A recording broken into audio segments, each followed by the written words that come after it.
Hello and welcome to this week's MEyou Music Podcast. Joining me and Tom today, we've got Ben Rollinson, a good friend of ours, back from college, currently working with a band called Gutlocker. So we're going to talk about some of Gutlocker's work today. And we're probably going to have quite a bit of fun on this one because we've also got, I guess, some of our own stuff to share, which we did with Ben before anyway. So yeah, lots of madness. Hey Ben, how's it going? Hey Jack, I'm all good, man. How are you? Yeah, good man, good man. So how's Gutlocker been for you, man? It's quite a new band. Well, kind of. I see you got your Cry Havoc from 2018, which is a single, but you only released your first album this year, To Be Alive. It's a pretty heavy album. I was actually not expecting that when you were sharing it into our Avant Guardians group. When I was seeing Gutlocker, for some reason I was just like, it's got to be like rock, kind of alt rock, knowing you, kind of Muse style. I was like, oh yeah, I'll get around to it. And then when I listened to it like a couple of weeks ago, I was like, I wasn't expecting this. It's so grindy. I loved it. It was very enjoyable to listen to. And it was actually, I had the same thing with Ethan. Like, I listened to Fall On's Discog a couple of weeks ago. I just, whoa, like I didn't expect him to be working on that kind of project. Well, Ben, do you reckon the dad grind fucking influenced you in the grind? Oh, probably. I mean, there's one song that was like, how can we do dad rock but make it not dad rock?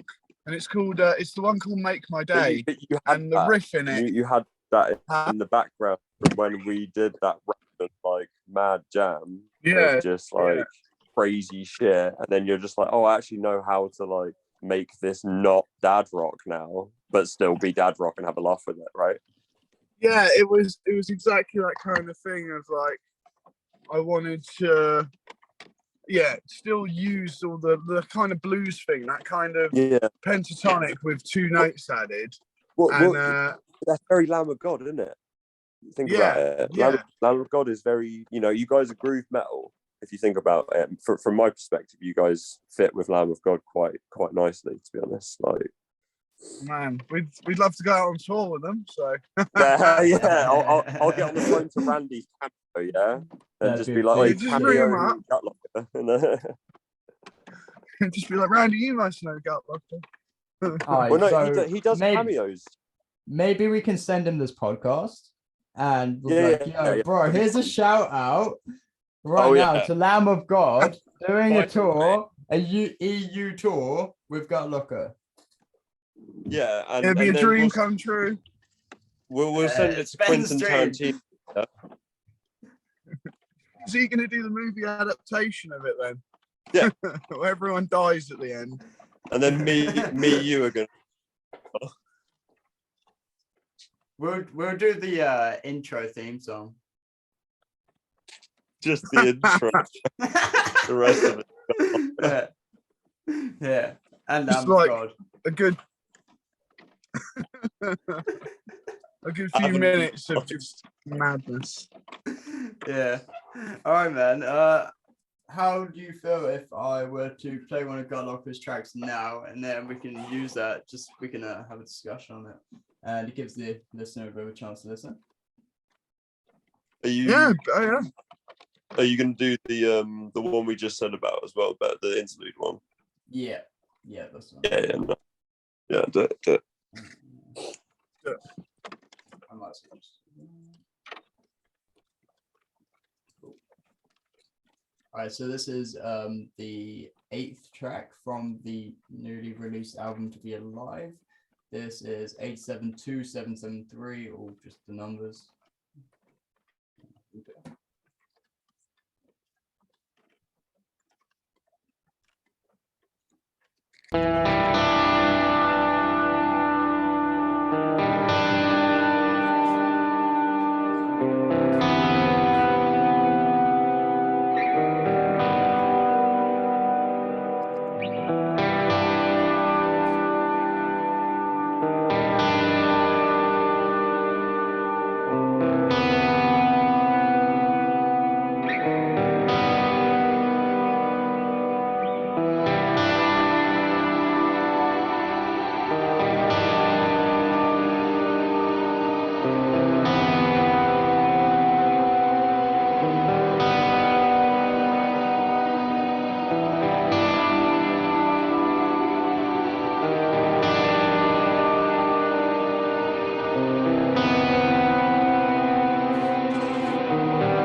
That's the end of the interlude.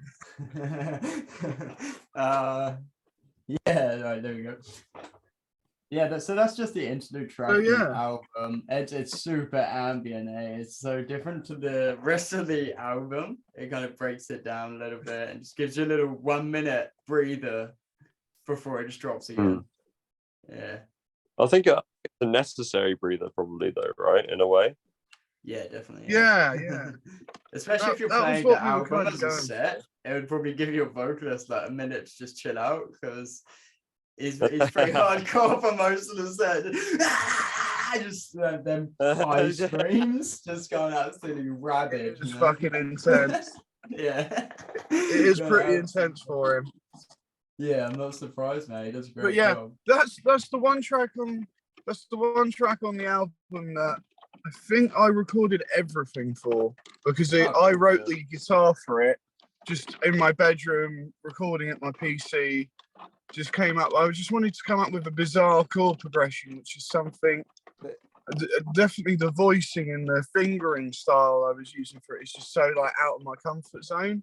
But I just thought, I really like the way the notes. It feels polished, man. Yeah. It just feels right. I know that's like production for that, but it feels like you have polished yourself from when we were at college, kind of thing. Like in your ambient sort of areas, you've just managed to find your little voice in it, and I just fucking it's real nice to hear, man. Like, love it. Yeah, man. Love getting those big ambient sections in, and it was a focus of, I guess if you look at what's the Employed to Serve album with the green cover. I can never remember the name of this one. The one with no, go on, Jack, find it. Yeah, I'm searching now. I know you are. It's a bit relentless when you listen to it. I mean, it's a great album, but it can be so cathartic getting all the way through, and every song's at like 1,000. Yeah. Sometimes you just find yourself wanting a little bit of a chill out. Do you remember when we listened to both of their albums, pretty much, dude? Recently, the early ones. We were listening to both of those, and I was like, just listen through and you'll see what I mean. And it's right. It's Eternal Forward Motion is the name of the album from Employed to Serve, right? That's the fucking one. That is the one. I hate to say this, so I absolutely love that band, but for some reason I can't get along with that album that well.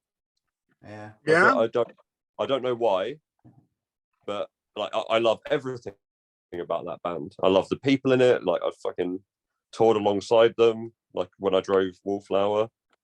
So like I know them personally, and they are amazing people. They do so much great for the scene, and we all know this, right? Yeah, man. Fucking awesome. But, like, I can't get along with that. Dying Sun is such an epic album for me. That still one my favorite from them. I think I agree.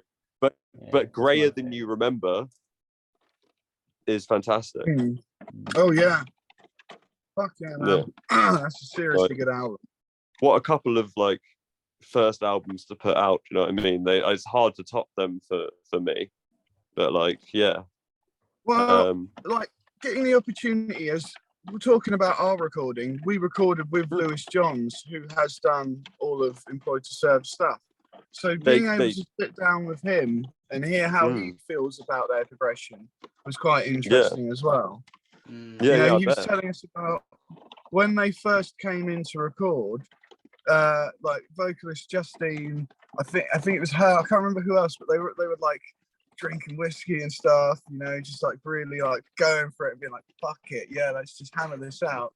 And apparently now they're quite the opposite, and they've got quite reserved and like getting there, but that's us.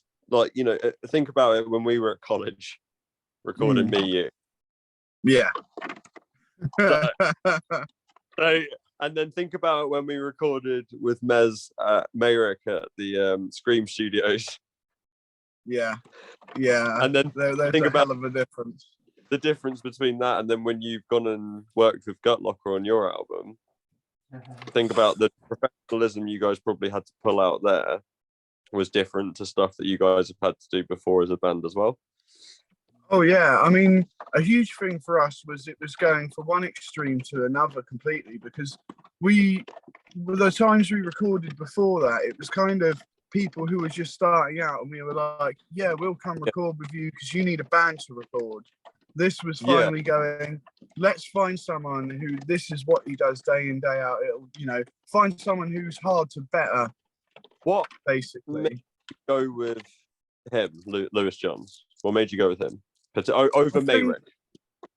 Like, just that well, I guess a lot of it was to do with we wanted someone who's done a lot for bands similar to us, kind of thing. And we went in that he's done Palm Reader, he's done Employed to Serve. We're all from the same kind of area. We kind of feel like, does he have an edge for woking bands? Is that his thing? Okay. But apart from that, it was the list of people he'd recorded before. Like he did mine and Pete's Favourite Conjurer album. What? The first one. The album, the first album. Man, I listen to that so often. I've probably listened to it like twice this week. I'm obsessed with that album. Yeah. Ever since it came out. It's insane. No, I've been listening to their discography daily since. Probably, I'm not. It's been since Ben died, mate. It's been since Ben died. Yeah. So it was his favorite band. So like.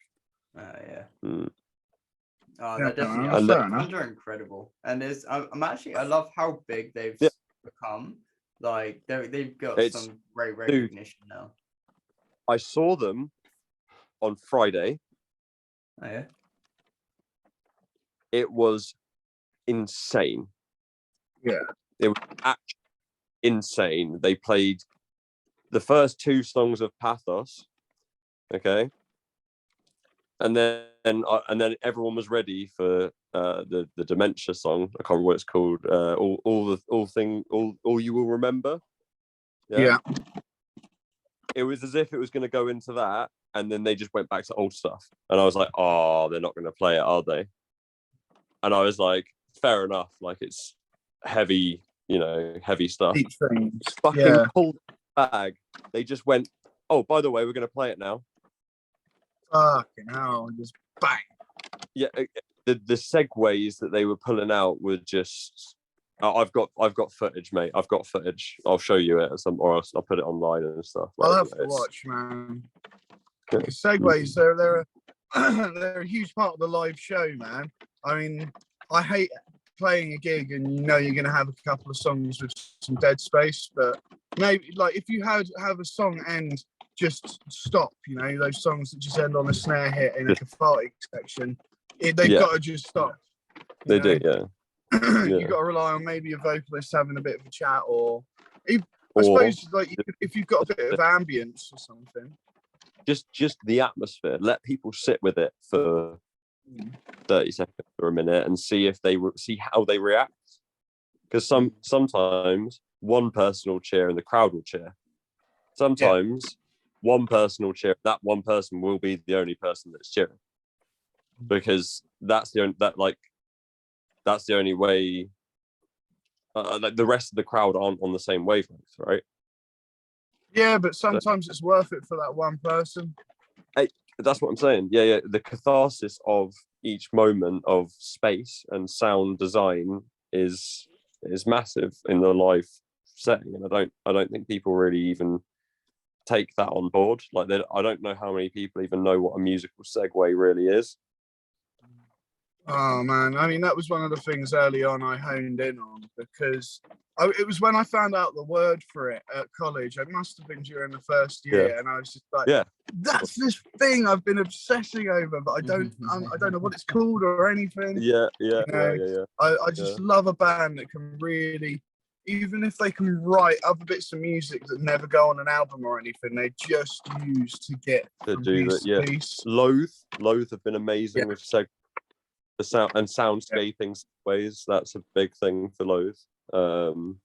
Huge thing for me with Loathe and like a segue section was when they played with Employ to Serve at it was the one you were there.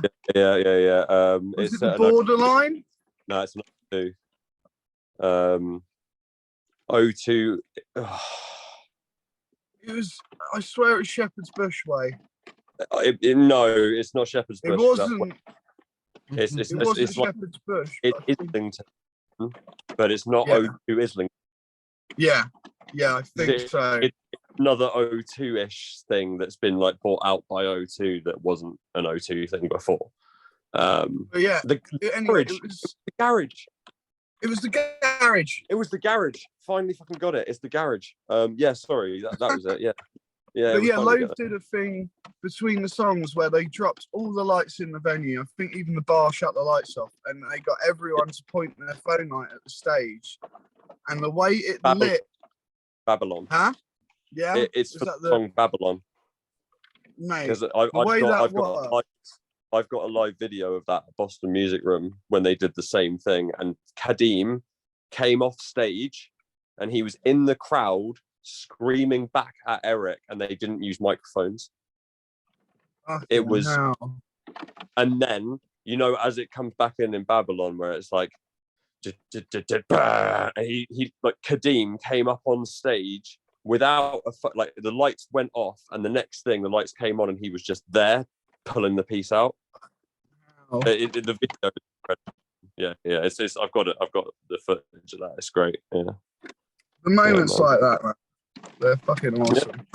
Yeah, that's what live music's all about, and it gets lost a lot these days, I think, because people are nervous. People are a lot more nervous now, but people are also in need of it. So it's like, I want to mosh, but I don't want to get sick. Conjurer was massive moshing. Like it was, people having a good time, and it seems to getting a lot more normalized now. But it's been a hell of a time for music and just the arts in general, I think. Especially live booking shows booking shows has got weird, man. The big events seem to be able to weather things pretty easily, but it's the smaller end of things that's really suffering now. Because like you said, the apprehension of people coming out to shows. Yeah. Do you mean smaller, like the smaller gigs? Yeah. Because I see smaller festivals still pulling it out the bag pretty well. But the way I like to think about it is, I think that if you think about a small show, but as opposed to like a small festival or a big gig, people are signing up to potentially get sick for something they might feel like is a lot more worth it, Yeah. With a smaller festival, when you're going to 12 till 12 with bands, or if it's over a couple of days, they're getting a lot for their money and a lot of good times as well. True. You're right, but it's still kind of it worries me a lot, man. Like, because obviously we've put on small shows, and they were nice. They were good, man. 2019 was a fucking interesting year for us. Yeah. Skronk, man. Skronk was such good fun. Skronk was 2019. That was also very, very cool. A little three-piece one we did on the stage in the back, me, you, and Ethan, and we went fucking aggressive for that.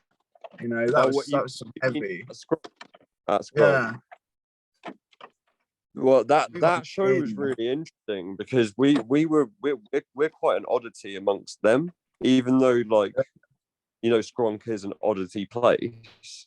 As a band and like what we were trying to pull out there were pretty different and strange, because I was like, can we set up merch? And they were like, no one does that. And I'm like, well, can I? I just want a table. I don't want loads. Do you know what? A thing I'll always remember about that venue is all the little scraps from over time they had in the bathroom. and there was a couple that really caught my eye.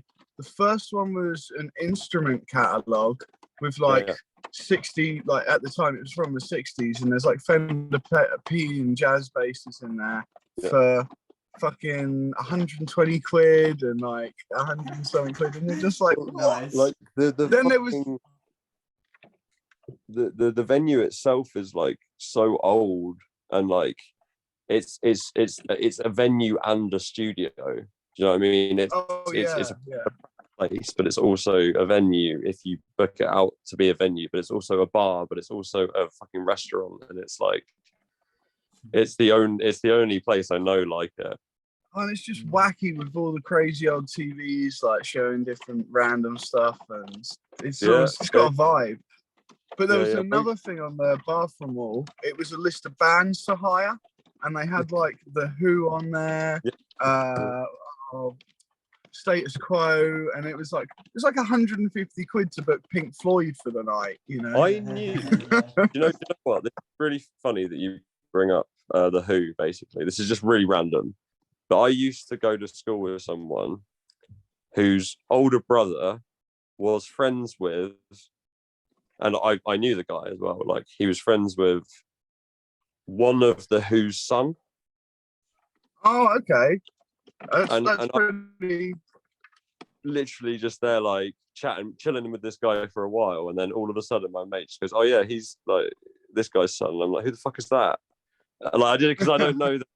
I was, I was never like in the know, and then like I just got like after chilling with this guy for like a good while, and this dude is super introverted, like really really quiet, like super nice guy, and then just all of a sudden I'm just like, oh yeah, I've just been hanging out with the Who's son or something. It's just like, what? It's crazy. What's going on here? Yeah. I was literally like 12, 13 years old, like literally so young. Just had no concept. So, since we've actually got this like time to kind of share, I thought it would be quite funny if we had a little throwback to a little throwback. Yeah, to the good days when Ben was playing for MEyou, and we share the screen. I hope you're okay with this, Ben. What's this? You're gonna find out. Give me a minute, because boom. So worth it. We got this clip of Ben at UK Tech Fest a few years ago, and he's going to give us a little performance there. And for anyone who actually gets to see the video, it's a classic. Touch me, and then just hold me so you can get my satisfaction. So kiss me, and then just kiss me so I get my satisfaction.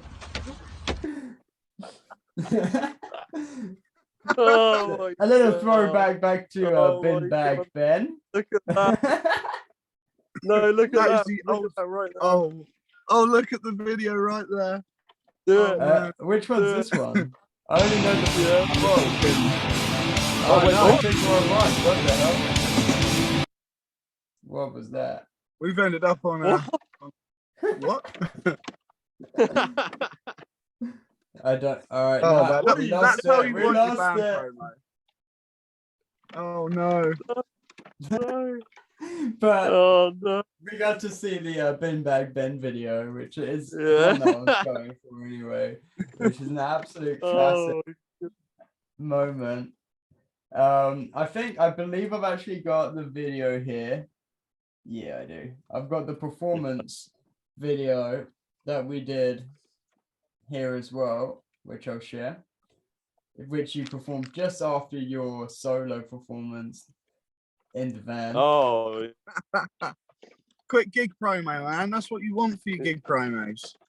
We did a lot that day. Me and Jack were running around with the fucking didgeridoo and shit. Remember? I had the mini harp, right? You had a lot of people. Ethan had the violin. Yeah, Yeah. no, I had the violin. That was the one. I had the violin. Yeah. Ethan had the harp. And then everyone was just like, what are these crazy people doing? We're like, free jazz, midnight at the stage. Let's get fucked up. And then everyone fucking came down for it. And like, I just love this clip. If this is the right clip, it's amazing because it just captures this moment where you smile. Oh yeah.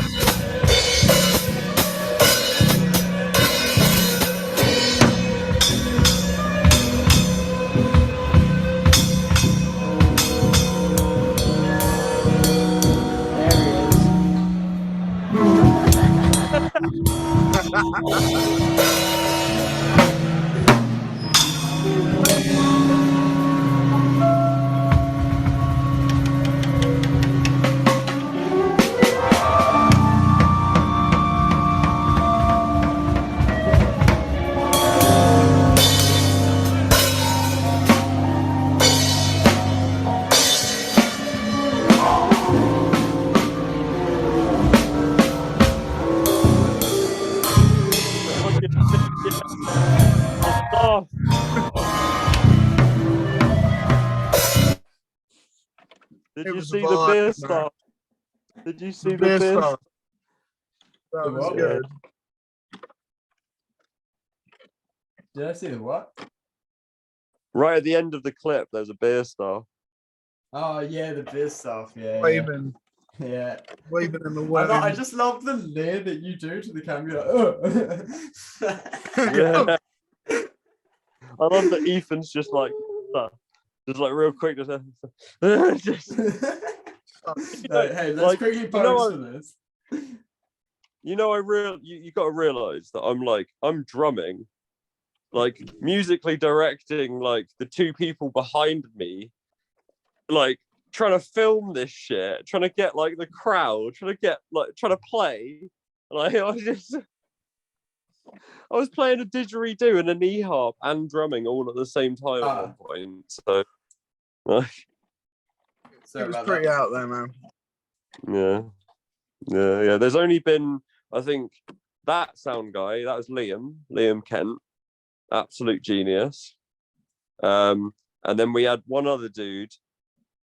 I want to call him Charles, the guy that did the first night we did in Islington. Not Islington. The first with Soul and all of that. It was Islington. It was the Hope, isn't it? The Hope and Africa. Yes. Yeah. And it's the one. Yeah. It's the one with the theatre upstairs and the venue underneath. That's the one. Yeah. One. But yeah, that I think it was Charles. I think his name was Charles Wong.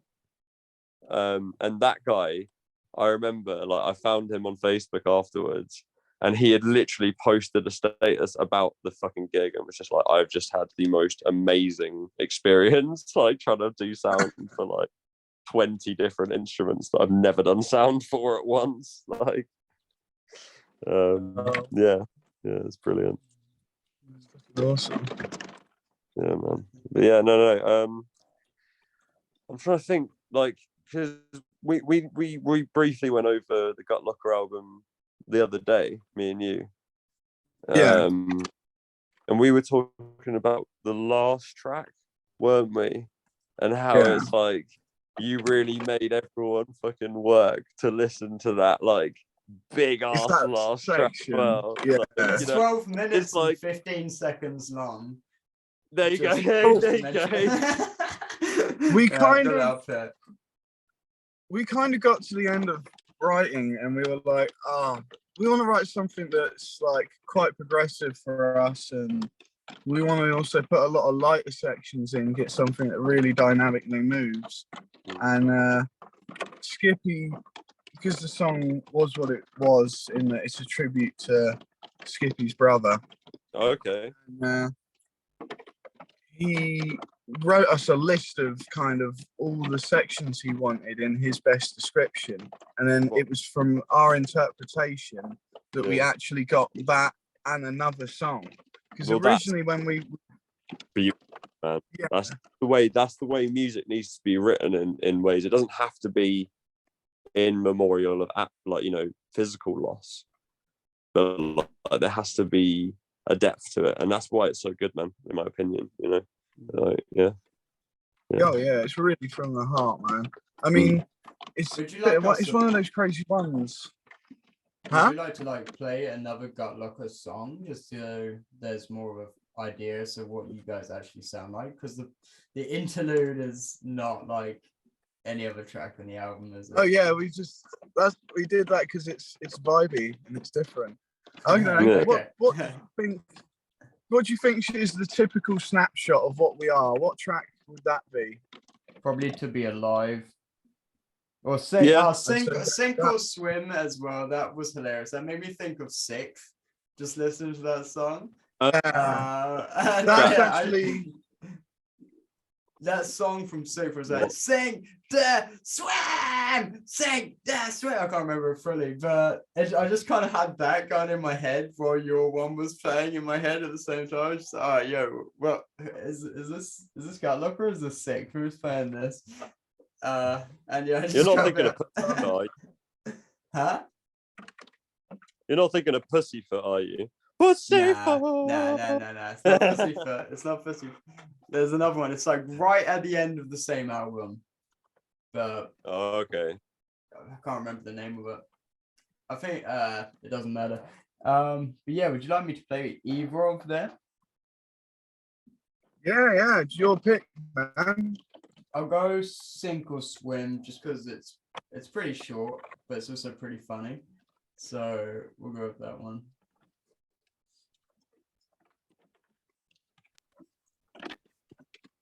Actually, we don't need the screen first. I'm just gonna go pee, by the way, so I'll be back in a few. All right, you can listen to it while you pee. All right, here we go.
I'm gonna stop it there just because it's quite late for me. Oh, come on, man. It's getting to the good bit. No, thanks the good bit. Anyone listening can listen to the whole album and yeah, get the full hit from it. I did listen to it already. I listened to the whole album. I think last Monday, maybe Monday or Tuesday. Nice. Yeah. And yeah, it did. I was not expecting it, but I did enjoy it. It's so many riffs in the album. You know, it's so riff heavy throughout the whole thing. It's not like so much super high melodic stuff. It's all just different crazy good riffs, and you're always kind of bouncing your head to it. it does throw you around quite a lot if you get into it, which I did. Nice one, man. Yeah, we do go for that.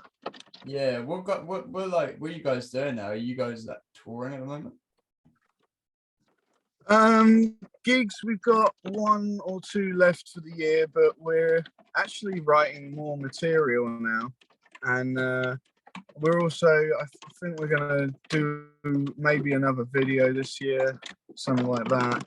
You know, it's the gigs. We're gonna plan a tour next year. It's in the works, but that's all I've got at the moment. It's gonna happen. Seems a little bit late in the year to be getting the music video sorted. It's just like we want to. It's not going to be anything too crazy, basically. No, yeah. I was just thinking, like, if you were actually going to do like a fucking, you know, like a thematic piece, to be sorted now, you wouldn't get it done like within the next month, you know. No it's way. not going to be like what we've gone for on the first 2 videos. It's going to be more like performance focused. Yeah, but it's still you were saying, I remember you saying the other day that you had like a thematic idea to, like, you know, add to it, even, you know, just with that bit. Yeah, I like the idea that you put to it, so yeah. But yeah, there might be a little bit of a round off to the story we were kind of telling in the first 2, but all it would be is like a little bit at the end. But we'll see. Ben, sorry, this just hit me. I only found out maybe a couple months ago from Deadson that you started an Instagram with your band name, Psychedelic Pomegranate. And I just remembered, actually, and you're just sharing the most ridiculously funny, like, flip of a meme over and over again, but you just kind of restructured it. Oh my god, it's the funniest thing. I don't have it up. Hang on. Let me load it first. That is the funniest thing, actually. I can't believe you did that. That's it was a little bit fun for a while. It was that extra one you did of the Jimmy Carr in the bank, mate. The one you did at mine off of my type. That was good fun, man. I liked it because it was wacky and pretty glitchy. I mean, it's getting really well defined now and able to do stuff, but I really like the way it would do this really kind of distorted, like, is it, isn't it thing. Yeah, me too, mate. What's your actual name for it? Because I can't find it as Psychedelic Pomegranate. I think it's psychedelic spelt slightly wrong. I'm not 100% sure.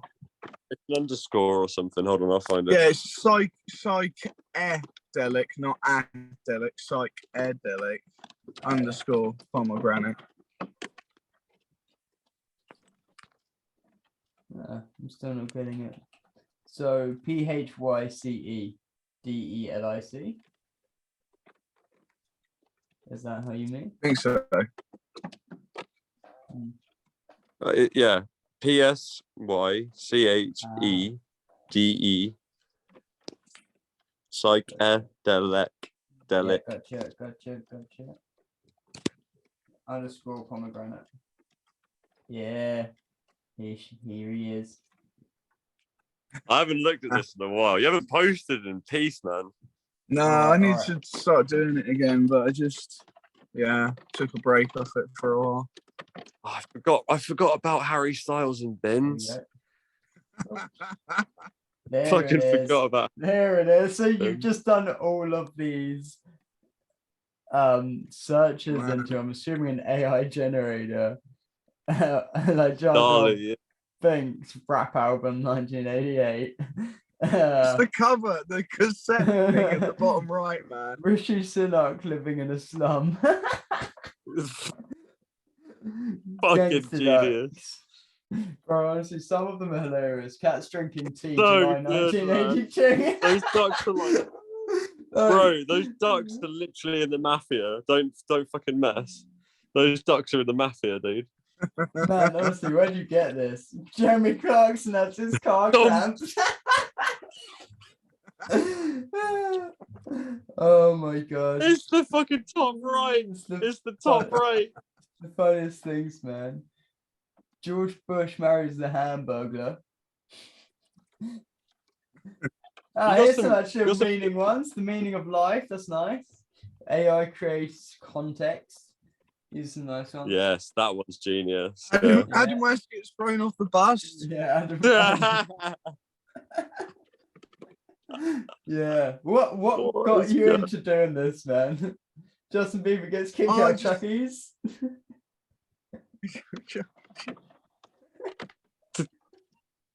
It's like family and friends first saying he should be kicked out. Yeah.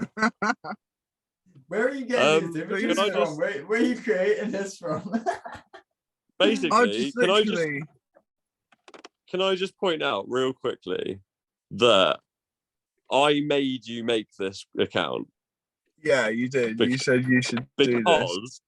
Because you sent me 6 in a row and I didn't want to see them all at once, all the time. So I just fucking make a page. Just leave me alone. I love you, Ben. I love you. I absolutely love you. You're brilliant. Bin Festival as well. As the 1920s doctor. Oh yeah. Yes. Love you too, bro. Oh yeah. Trapped in the laundrette. Fascinating, man. It's just so random. Absolutely. It's cracking. It's cracking. Yeah, I'll give you that one. When I heard about this, I was in tears, man. I couldn't stop. What? It's too funny. Who was it? That name as well. You got the best name out of anyone in MEyou. Game psychedelic pomegranate is so good. It's the funniest. I like mine. I like mine. Like, because the T-Rex is dead. Yeah, T-Rex. So. Yeah. Yeah, it's just not as funny as psychedelic pomegranate. That's just fucking. No, but it's just real. It's just real life, isn't it? Yeah, but psychedelic pomegranate, it sounds so trippy, man. It's trippy. It's like magic pomegranate.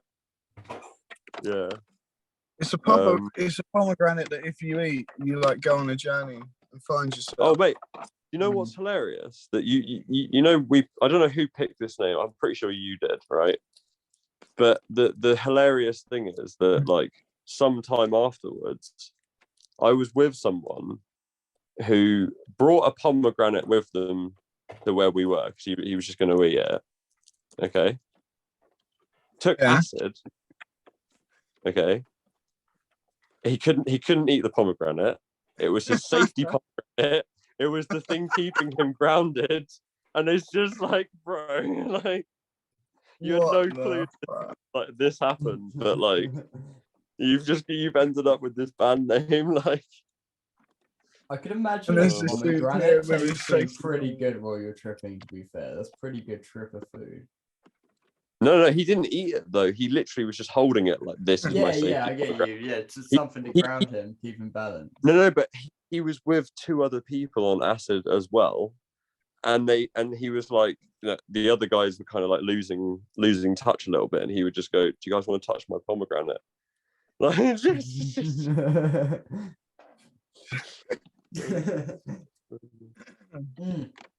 So anything that helps you through, though, man. If it's a pomegranate. I hope in the future, not only do I see more psychedelic pomegranate posts and see you get following, but I'd like to see some merch, man. Like, let's get some psychedelic pomegranate merch out. Let's go. What do you think? Just the AI designs on t-shirts. Yeah. And then just put psychedelic pomegranate just to sign them all off. You should put it on the like a logo. Yeah, get logo. Yeah, but you should put it on Society 6, mate. Yeah. Yeah. They love it. Yeah. Just you wait. Up for this, man. The psychedelic pomegranate clothing line. Yeah. So you know what Society 6 is? I'm pretty sure it's the right one. I don't know what that is. What is it? It's basically for artists that artists give their artwork to Society 6. Okay. Society 6 put that artwork on everything. And I'm talking about you could have Jeremy Clarkson getting his car clamped on curtains. Yes. You could literally have that as a possibility. Like, you genuine shit, man. Like, but you get like nothing of the cut, but it's just for the comedy, man.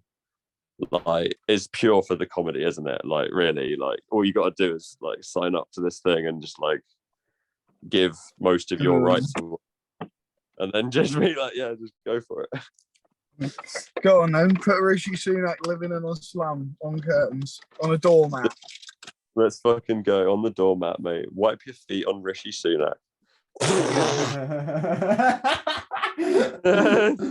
You gotta be careful, man. He's the PM now. Are we getting a bit political? No, let's change the subject now. And I'm gonna change the subject with this. Boom. What you got? That is AI generated psychedelic pomegranate image. You know, you Wow. Wow. Yeah. Oh my god. Let's see what It's else interesting, man. Oh, That's so cool. Yeah, man. Whoa. The first one was cooler. Yeah, the first one was like the best one, I feel like. Oh, whoa. That's like grapes. Why did you save the first one? No, I'm just doing random stuff. Oh, look, Bro, that's pretty cool. That's sick. Yeah. That's cool. Yeah, just go generate some, man. See what you get.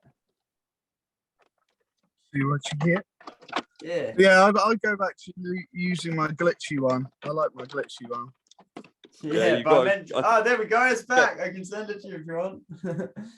Yes. Hey. That is amazing. Yeah, man. Right. Save that one. Send it. Don't know what I was going to say.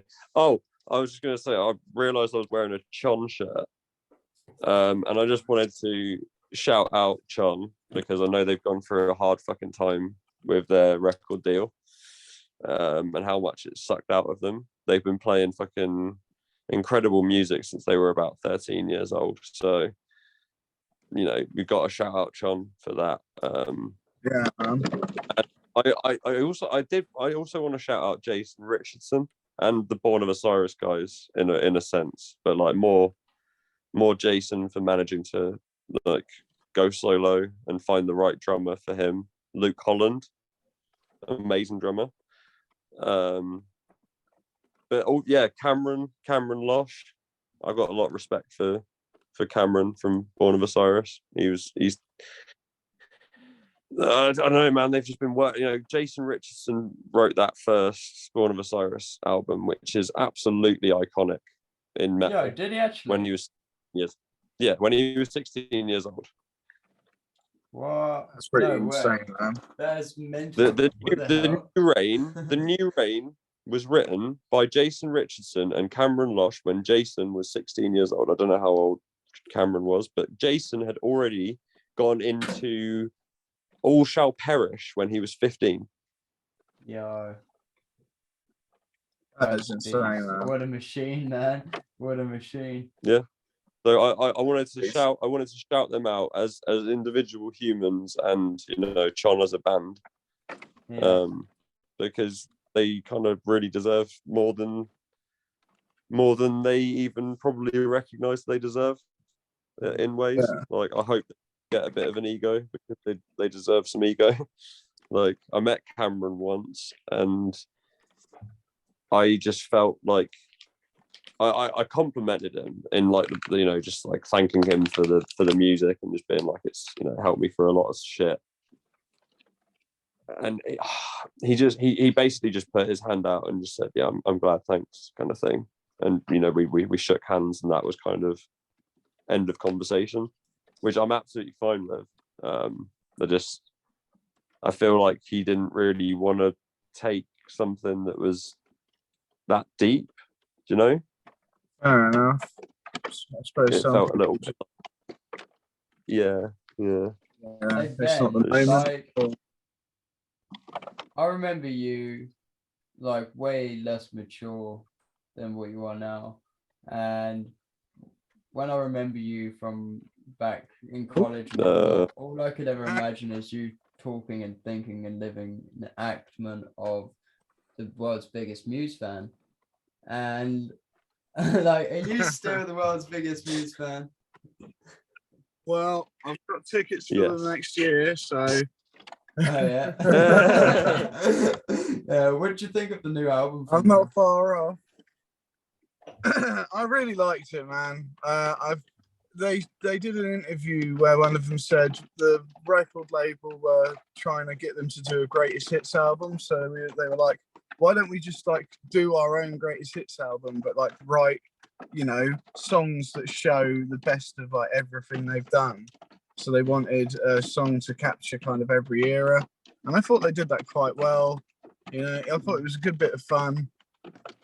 Like there's a couple of really heavy songs on there, Kill or Be Killed and Won't Stand Down, and they've even got like breakdowns and a bit of like death growling, and it's like, yeah, man, that's good fun. I gotta say, actually, it's probably one of my more preferred albums from them, just because they mixed it up a bit. It's still distinctly their style, but they've definitely, like, you see improvement in them as well. And yeah, the album flows nicely. It's a real flowy album. That Halloween song was trippy as though. I was really confused listening to that. Just like, what is this, man? What are they doing here? Well, but overall, I'd say the lyrics are pretty stunning. And the music's way prettier than some of their other stuff before. It's it's quite stunning. I think they've nailed that. Well, Matt Bellamy's nailed that kind of classical composition part of it now. Because he can write like whole scores and stuff. So it's crazy. He kind of has to be able to at this point, right? He's been how long has Muse been going? Come on, you've got to know something about this. I think it's like 94 was their first demo, so that's coming up to 30 years. Yeah. Not far off of that. Work, that's actually impressive to be that dedicated to the band. Like, hold out for that long, and they're still writing like just like they were before. It's not like they've only increased in quality over time. And I don't think I listened to the album to them before the last one. I don't think I've listened to. I don't have it. I've missed one album because I didn't listen to them for a long time. Oh, is that the Simulation Theory album? Yeah, I have. Yeah, I didn't listen to that. Oh, there's a lot of 80s influence on that, man. It's quite. Oh, yeah. There's a lot of synthy stuff going on. I enjoyed it. Is it a bit more like the sort of going on that vaporwave kind of vibe, or like trying to like new age 80s, or is it actual? Yeah. No, it's kind of that new age 80s. I think sometimes you have some like Stranger Things soundtrack moments, and then they did one song which was called The Algorithm. They did two versions of the album. They did two versions of each song and released it as like a single. But you could buy the versions that were released as like the normal one, or you could get the double album with all the bonus ones. And the version of the first track on the alternate version is absolutely epic. You know, they've just got this massive orchestra behind it, really pushed for that part of it. But then they've got a laid back, like, synthy version on the album. So it was just interesting to hear a band do. Is it raining? It is.